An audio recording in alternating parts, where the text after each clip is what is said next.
What's up, guys? Hope you're having a good day. Welcome back. So today we're going to talk about the new Future album, I Never Liked You.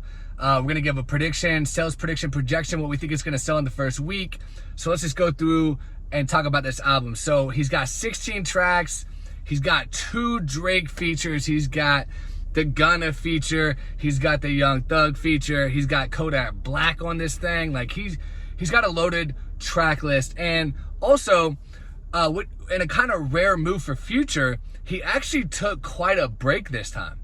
His last album to drop, solo album, was High Off Life back in 2020 during COVID. I got to do that for the YouTube algorithm, because if I say the word, they're going to be like, oh, he's talking about COVID. What's he saying about COVID? We got to block his channel. So you got to be super careful about talking about that. But it was during that era, that time period in history, which we all want to forget about.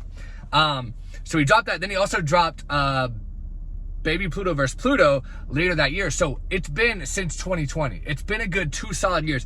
That's rare for Future. Future is usually very prolific. He usually drops an album every week, and we love him for it. You know what I mean? We love him for it. I feel like the game kind of missed him last year. Having said that, he still was around. I mean, he had that big song with Drake and Young Thug. What was it called? I'm Too Sexy, or I'm So Sexy, or something like that. #1 hit. He still was featured on the Nardo Wick song with Lil Baby, which I think it was called Me or something like that. That was a pretty decent sized hit. It's still in the charts right now. He was still featured on like every trap album released in the last year. He was on Pushin' P with Gunna and Young Thug. He was on Young Thug's album, I'm almost positive, I can't remember for sure. He was pretty sure he was on the Young Thug Slime Language 2 compilation. So it's not like he completely just disappeared. He never just completely disappears. He's always got his thumb pressed on the button of the industry, waiting to push it. Everyone wants to do tracks with him. The guy's gigantic. He's been around for a long time. It's so funny too, because I've been a Future fan before most people were Future fans. I was a Future fan when Pluto came out. A lot of people, you can go back and read the old reviews that came out around the time Pluto came out. They were hating on it. I thought it was a very good album. To this day, this may be controversial, Pluto's still his best album. I don't care what anyone says. Pluto is a classic. And by the way, it just got certified platinum a few weeks ago.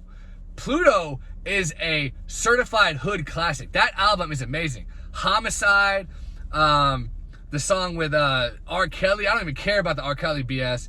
That song goes hard. That song with R. Kelly is hard. Just the beat and the rapping he did on that was just fire. The song where he goes, you deserve it, Future, you deserve it. That song is hard. That song is fire. Go Hard, that was fire. The song with Juicy J was fire. Like, the song, what was it called? Magic, whatever. That whole album is just fire, and it's so different. Matter of fact, there was 2 bonus tracks. I remember, this is how big of a Future fan I was. I actually went out of my way. I went to Best Buy. They had a special Best Buy Deluxe edition of Pluto before Pluto 3D came out. This is the original Pluto. It had 2 tracks, bonus tracks. One was called Fish Scale, and one was called Paradise. Those 2 songs are hard to find now. You can't really get them on streaming or anything, but if you go on YouTube, they can still be found. Those are 2 of his best songs in his career.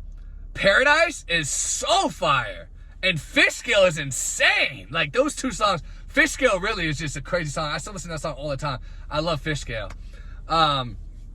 Anyway, I digress. What is his new album gonna sell in the first week? I'm gonna be honest with you guys. I think it's gonna be his lowest selling release in a long time. It's not gonna be his lowest selling release of his career, because Honest, his second album, only sold around, if I remember correctly, maybe 50 or 60K. So it's not gonna be anywhere near that low. But I do feel like when an artist like Future takes a long time off, even with the Drake features and stuff, like, he's gonna sell decent.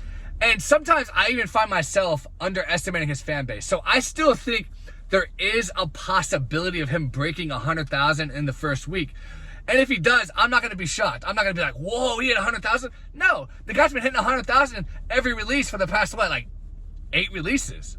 I mean, since DS2, he's been going over 100,000 every week. You know what I mean?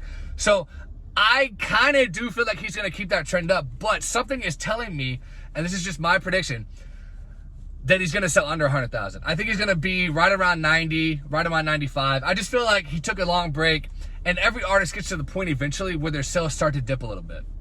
You know, he's been on an upward trajectory for a long time, but this time he kind of came out with no hit single. There's no singles on this album at all 16 new tracks. So people are going to stream it, but I do feel like it's going to be under 100,000. But again, I'm not going to be like, oh, wow, he sold 100,000. Like, no, I'm not going to be that shocked. If he hits 120, 115, I'm not going to be shocked. But I feel like it's going to be about 90, 95. But again, if you get to 105, 110, 115, 120, won't shock me at all. But let me know what you guys think in the comments. Is Future going to hit 100,000? Is he a superstar? What are his numbers going to be? Let me know what you guys think in the comments. Subscribe if you've never been here. Give me a like. And I will talk to you guys later.